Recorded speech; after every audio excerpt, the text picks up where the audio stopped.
নমস্কার, the secret of life চ্যানেলে আপনাকে স্বাগত।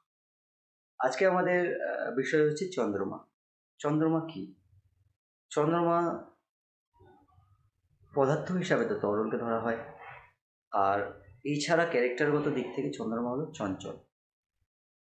চন্দ্রমা এমন একটা প্ল্যানেট যে আপনার হরোস্কোপে যে ঘরে বসে যাবে, যে হাউসে বসবে, যে ভবে বসবে, সেই ভবকেও প্রচণ্ড অবস্ট্যাকলস ক্রিয়েট করে দেবে, প্রচণ্ড আপ ডাউন থাকবে। এই ধরুন গতি ধরলো, খুব ভালো যাচ্ছে স্মুথলি, হঠাৎ করে বন্ধ করে বসে থাকবে। চন্দ্রমা যে কোনো জিনিসকে আপ অ্যান্ড ডাউনে ফেলে দেয়, কখনো হঠাৎ আপ, কখনো হঠাৎ ডাউন।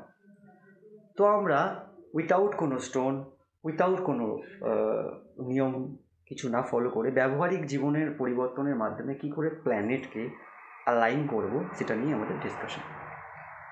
তো চন্দ্রমা চঞ্চল, ধরুন সে সাপোজ চন্দ্রমা কারোর লগ্ন বসে গেছে, তো তার মধ্যে প্রচণ্ড অধৈর্য ব্যাপার থাকবে, তার কোনো কিছুতে মন বসবে না। চন্দ্রমা চঞ্চল যেহেতু, সে কোনো কিছুতে মনোনিবেশ করতে পারবে না। তো তখন তাকে কী করতে হবে, তার মধ্যে তার ব্যবহারিক জীবনে পরিবর্তন নিয়ে চলে আসতে হবে। চন্দ্রমা যেটা চায় সেটা পেয়ে যাবে, পেয়ে গেলেই ওকে কোনো একটা জায়গায় ছেড়ে দেবে, আর ডিস্টার্ব করবে না। ধরুন সে সাপোজ কারোর চন্দ্রমা 4th হাউসে বসে, 4th হাউস চন্দ্রমার নিজের ঘর। তো এই ক্ষেত্রে কী করবে, এই ক্ষেত্রে ঘরের মধ্যে একটা ঝামেলা ক্রিয়েট করে রেখে দেবে।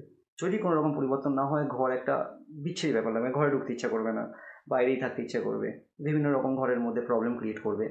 তো সেক্ষেত্রে আপনার ঘরের মধ্যে যদি আপনি চেঞ্জেস করেন, চন্দ্রমা চেঞ্জেস চায়, চেঞ্জেস পেয়ে গেল, চন্দ্রমা আপনাকে পজিটিভ সাইন দিয়ে দেবে।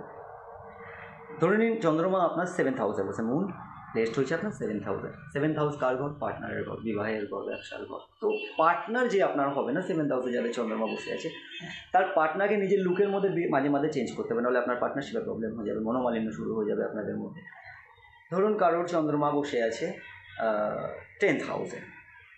10th হাউস মাল্টিপল বিজনেস, আপনাকে একটা বিজনেস বন্ধ করে আরেকটা বিজনেস চালু করে দেবে, একটা বিজনেস বন্ধ করে একটা বিজনেস চালু করে দেবে। তো এক্ষেত্রে কী করতে হবে, আপনি আপনার বিজনেসের মধ্যে চেঞ্জেস নিয়ে আসুন। আইদার আপনি নিজেকে ওই বিজনেসের মধ্যে এমন একটা জায়গায় সেট করুন যেখানে আপনার কমিশন ভিত্তিক একটা পয়সা আসতে থাকুক। যদি এটা আপনি করতে পারেন, তাহলে আপনার এই জায়গাটায় ক্লিয়ার করে দেবে। চন্দ্রমা 12th হাউস, যদি 12th হাউসে বসে আপনাকে ঘুমের প্রবলেম করিয়ে দেবে, রাতে ঘুম আসবে না, শুতে ইচ্ছা করবে না, বিছনায় বহুত প্রবলেম হবে।